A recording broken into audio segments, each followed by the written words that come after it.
This episode of Test Drive is made possible by RateMyEV.com.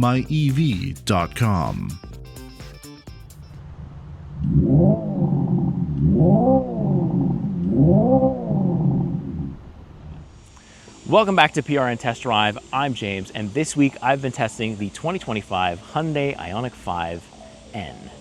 Now, the IONIQ 5N takes your regular IONIQ 5 and makes it into an extremely sporty SUV that you can actually take out onto the track.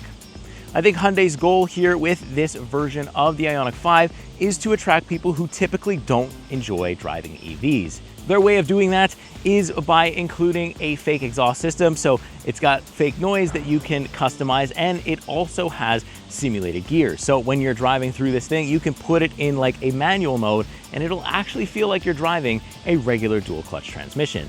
Hyundai's hope is that that is going to be enough with the crazy performance that it has to get people into an EV that otherwise maybe wouldn't even consider one. Now, a lot of people will call the fake shifting and the fake exhaust sound kind of cheesy and gimmicky, and sort of it is, but at the same time, I think with this, and especially considering it's an EV, Hyundai kind of are going in the right direction here. I really like the simulated shifts. I think it's super engaging. I, in fact, think that that's what the Dodge Charger EV should have done. They should have made it more engaging to drive like the IONIQ 5N.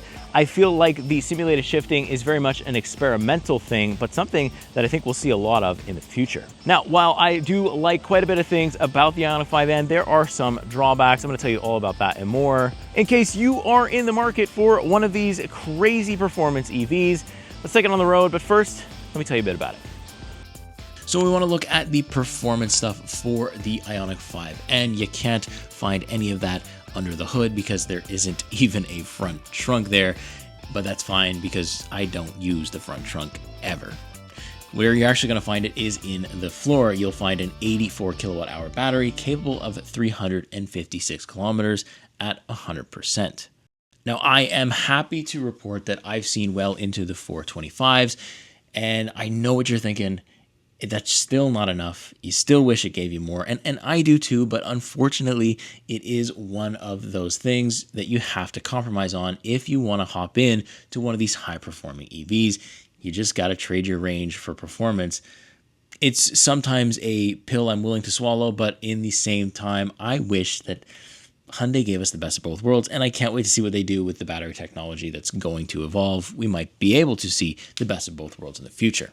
The IONIQ 5N is also capable of producing 641 horsepower and 568 pound-feet of torque. That is when you're in your Grin Boost mode. It is just an absolute rocket, whether you're in the boost mode or not. We've also got all-wheel drive, an electronically limited slip differential, and Hyundai even says it'll do 0 to 100 kilometers in 3.4 seconds.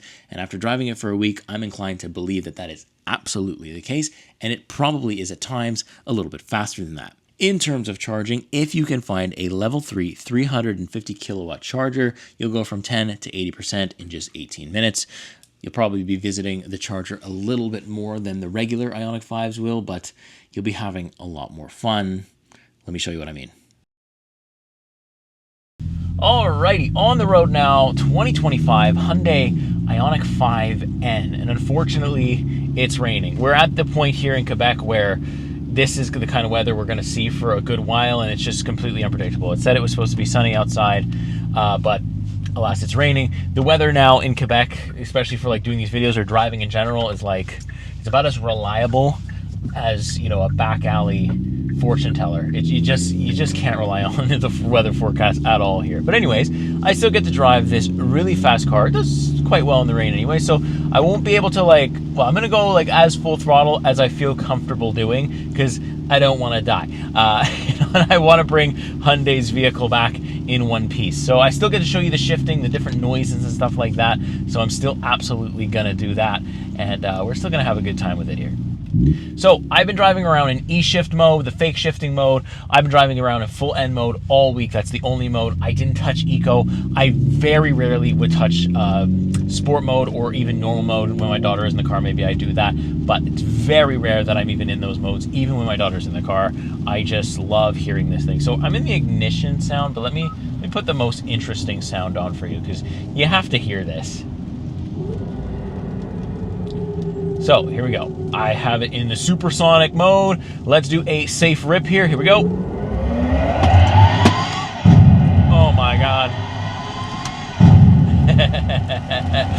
It's still quick. It's still quick and really didn't slip at all. That's quite loud, but there's your fake exhaust noise along with your super fake shifting. I mean, obviously fake shifting, right? It's just so cool though. This vehicle, this SUV is so blindingly fast, but not only is it fast, it's like super engaging. It does such an incredible job at tricking your brain into thinking that you're actually shifting. You're actually driving like a very fast dual clutch transmission. It is so interesting the way that this thing works, and I'm completely fooled. I am just completely fooled by this thing. Now, in terms of ride quality, that's actually pretty decent.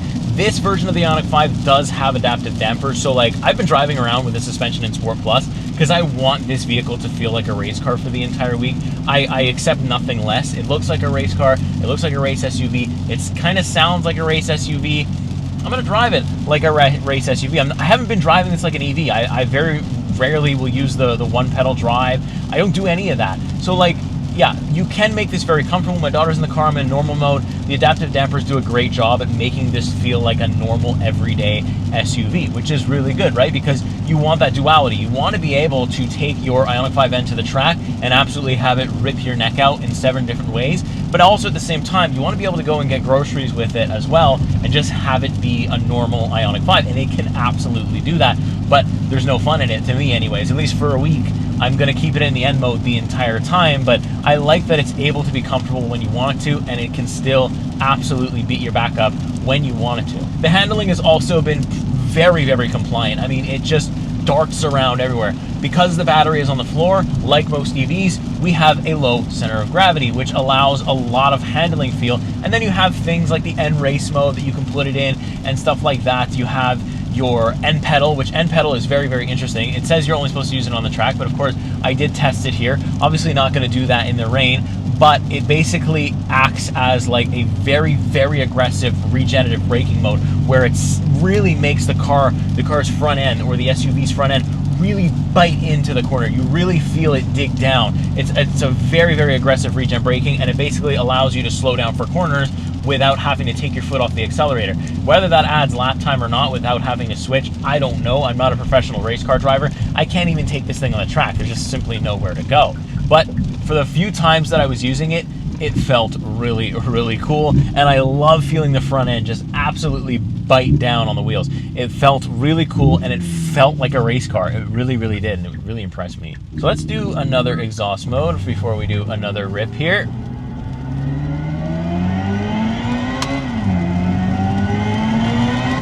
So that one actually sounds like the real race car, right? You can hear it.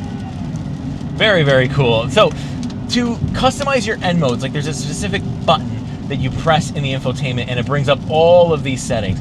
And there is so many, it kind of feels like I need a walkthrough or like an engineering degree to kind of understand what everything does and how everything does it. Like, you know, this is all the things I have, right? So I've got N track stuff, so I've got N torque distribution, N pedal, N race, N drift optimizer. Yeah, this thing can even drift. Again, not gonna do that here, not gonna do it this week. I don't want to die, and I want to take care of Hyundai's very expensive performance EV. But now you also have things called N battery, and you can pre-optimize or precondition the battery for drag mode or for track mode. So it'll tell you what the battery temperature is and stuff like that. You can also have a circuit layout and all of these really, really cool things that just are racetrack oriented. Will you use them on the street?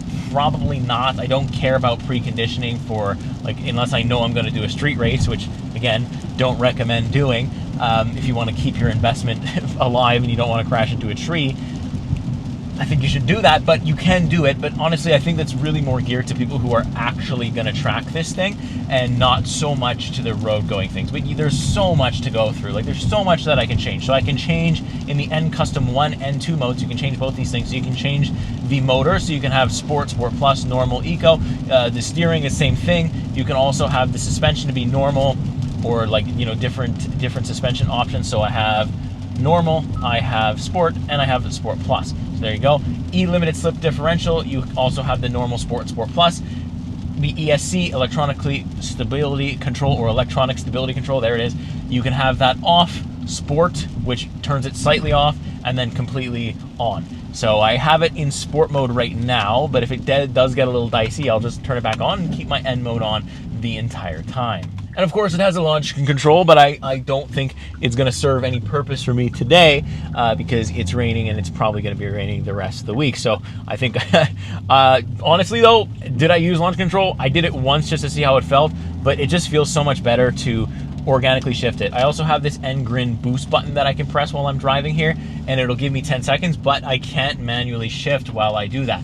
It's the same thing with the N race mode. It takes away the manual shifts, and that's kind of the thing that I love the most. It gives you such a sense of speed when you're using the E shift, and you're absolutely ripping it. That's where it's at for me. Now, of course, one thing you're always going to worry about when you're driving these vehicles, especially brand new ones, especially a performance vehicle that you can track, you're probably going to worry about reliability, which is why we have a great sponsor called RateMyEV.com. You can head over there, you'll see reviews just like the one you're watching right now, but you'll also see reviews from actual owners who have got a lot more seat time than just 1 week. So I've owned it for a week, it's been perfect, it's been fun, it's been incredible, but let's say there is issues with the IONIQ 5N in terms of reliability or durability, you're going to want to go there and look at reviews from an actual owner. And if you are an actual owner for the IONIQ 5N and you have a success story or a horror story, head on over there and write your own review. It will help a lot of people make a very difficult buying decision. There's so many options now.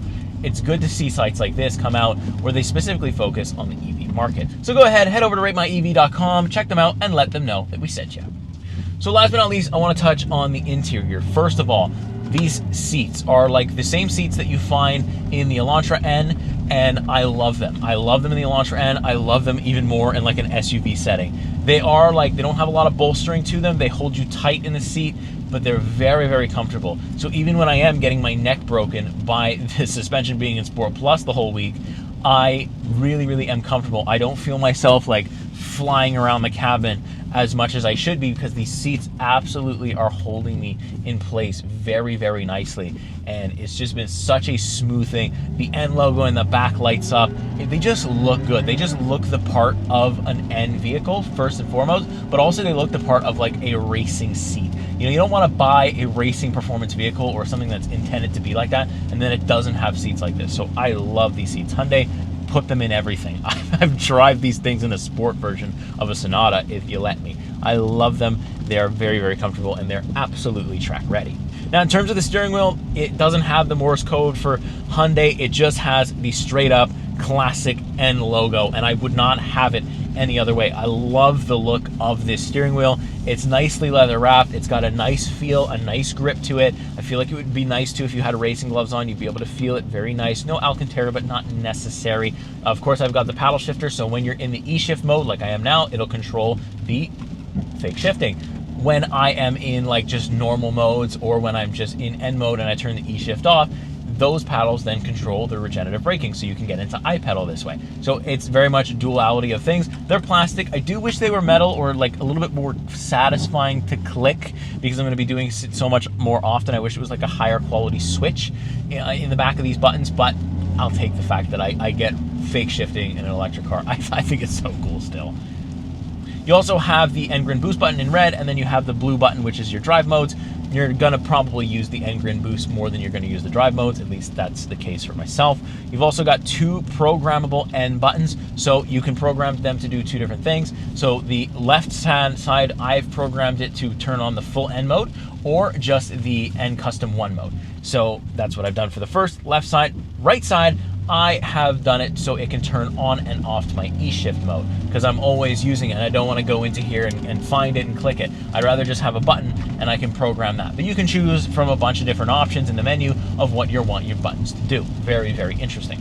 I've also got the nice little gear selector here, right mounted to the steering column. It works perfectly fine. The infotainment display, other than that N mode screen that I was talking about that has like all the circuit information, all the racetrack information, it's very much a basic Hyundai infotainment. It's basically the same one that you're going to find on the normal IONIQ 5N, which is really nice. It's very easy to use, very easy to navigate. You can control the ambient lighting, you can control the sound settings, wireless Apple CarPlay, Android Auto, as well as built-in navigation, so no complaints there. Only thing is, I would have preferred more physical buttons for the HVAC control. That's a usual complaint of mine, but alas, here we are. We don't have that this time, but it's not a huge deal breaker because we do have this little LCD screen, or this little screen here where you can kind of quick access stuff for the climate, heated and ventilated seats, heated steering wheel. You know, we've got all the settings for winter. This thing is all-wheel drive, so this thing is prepared for winter, although because of the range, I don't know how well it's gonna do in the winter. You're probably gonna lose a bit of it, probably not gonna wanna use your performance that much, probably not gonna be able to.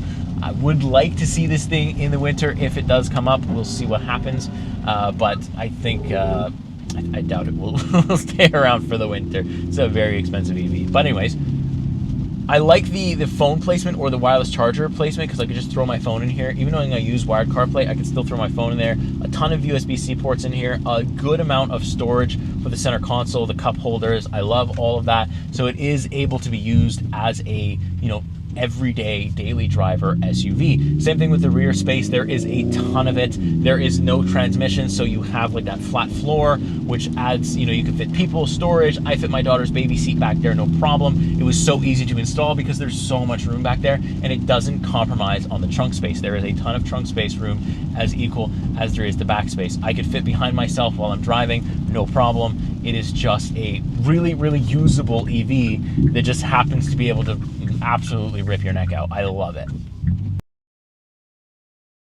So let's take a look quickly at the exterior for the IONIQ 5N. First of all, I really do like it in its gray color. Personally, I prefer the performance blue, but I'll take this gray. So not only did Hyundai take what was the IONIQ 5N and give it a crazy EV motor, make it as powerful as possible, give you the fake shifts, but they also changed a lot about the exterior. It's wider. It looks like it has a wide body kit on it. It's got bigger tires, bigger rims, and much bigger brakes, because obviously with over 600 horsepower, you have to be able to stop. And this thing, at least for my city driving this week, has been able to stop pretty well. And trust me, in Quebec, that gets tested. So what I do really like though is you can tell the difference between a normal IONIQ 5 and an IONIQ 5N just by the front. You can literally see the daytime running LEDs here. You can see that orange stripe, the orange stripe that continues all the way out through the side. I also love the front bumper, the way it has like different cooling aspects as well. It's got the 360-degree camera and of course the parking sensors. Taking a look at the IONIQ 5N from the side, you kind of still notice its bulkiness and it's got a lot more exaggerated lines, but you really do notice the difference in the tire size from the regular IONIQ 5. But this is my favorite version. I mean, any angle that I look at this, I was already a fan of the normal IONIQ 5, but the N just takes it to a whole other level, and I just absolutely love looking at this thing. When you look at the back, you don't have like an exhaust pipe, but there is some type of speaker back there, and you also do have a really, really good looking rear diffuser. You also see that it comes with an automatic tailgate in the back, and of course you have a ton of trunk space. There is no shortage of space in there at all for me, and it doesn't compromise rear space at all, which I think is a very big key here if you want to be able to daily your performance SUV. Overall, design-wise, I am just a fan of it. I was a fan of the normal one. I still am a fan of the normal one, but obviously this one has to take it as my favorite designed EV, I think, that I've ever seen. But of course, I want to know what you think. Let me know in the comments. What do you think about the spec? What do you think about the overall look of the IONIQ 5N versus literally anything else on the market? Let me know. So to wrap everything up, my final thoughts for the IONIQ 5N, the bad are this, is that it's pretty expensive and that, you know, it's geared to a younger crowd. So like a crowd probably like myself, they're trying to get people who don't like EVs to like EVs and to start driving them. Obviously that's the goal. If you can tap into that market, you're gonna make a ton of money, and that's the goal as a business for Hyundai. The only problem is that, well, the price point seems unreachable for somebody in my age. I'm not 56 years old. I don't have a ton of money to drop on a vehicle like that. My house isn't paid. Like, there's just so many things that are gonna come before my vehicle that this is almost unreachable for me. And I feel like they're kind of missing out. So it is the better price. Like, obviously, it's better than the Dodge Charger EV. It's better than the Volkswagen ID Buzz. I just showed you both of those vehicles, and it's better priced, it's more engaging, and I like it better than both of those vehicles. So it is the best price option, I think, in terms of what a performance EV is, but still, it feels unreachable. And then the next one is the obvious one in the range, and that, like, I get it, it's a performance vehicle. You're just inherently going to have to compromise the range. I just feel like, again, when you mix price point with range, it gets a little bit difficult to, like, want to be able to go somewhere, to really be able to use this for absolutely everything you'd want to use it for. And that's kind of a drawback. But at the same time, the goods, there's so much good. I mean, it handles like a little demon. It's an absolute weapon on the road. I don't know how it is on the tracks, so I can't speak to it, but I feel like it would be fun and entertaining for somebody who is an average, you know, not even average, maybe beginner to intermediate kind of track person. I think it would still be fun for that. These fake shifts are awesome. The fake noise is awesome. The sonic boom is fun. This is one of the EVs that has the most personality I have ever seen. And the EV market needs a ton more of this.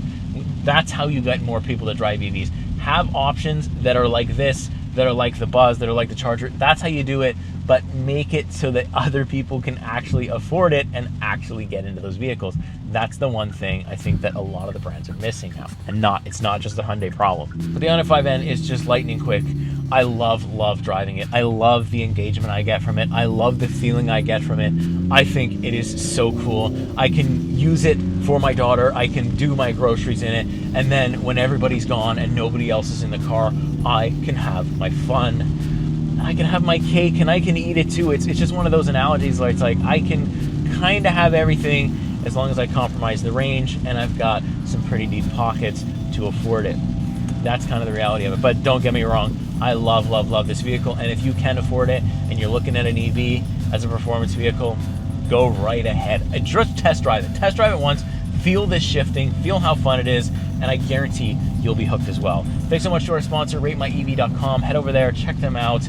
Make sure you like and subscribe if you want to see more videos just like this one. If you want to see more performance Hyundais, you gotta let me know, and you gotta leave a comment, and you gotta like this video so that I can take it to Hyundai and say, please give me the TCR, because they like the IONIQ 5N so much. They like the Elantra N so much. I've gotta get the TCR. Give me a reason to do it, and I'll do my best to get my hands on it. With that being said, I'll see you the next week. See you in the next car.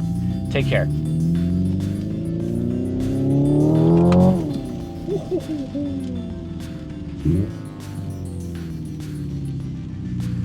Oh, that never gets old.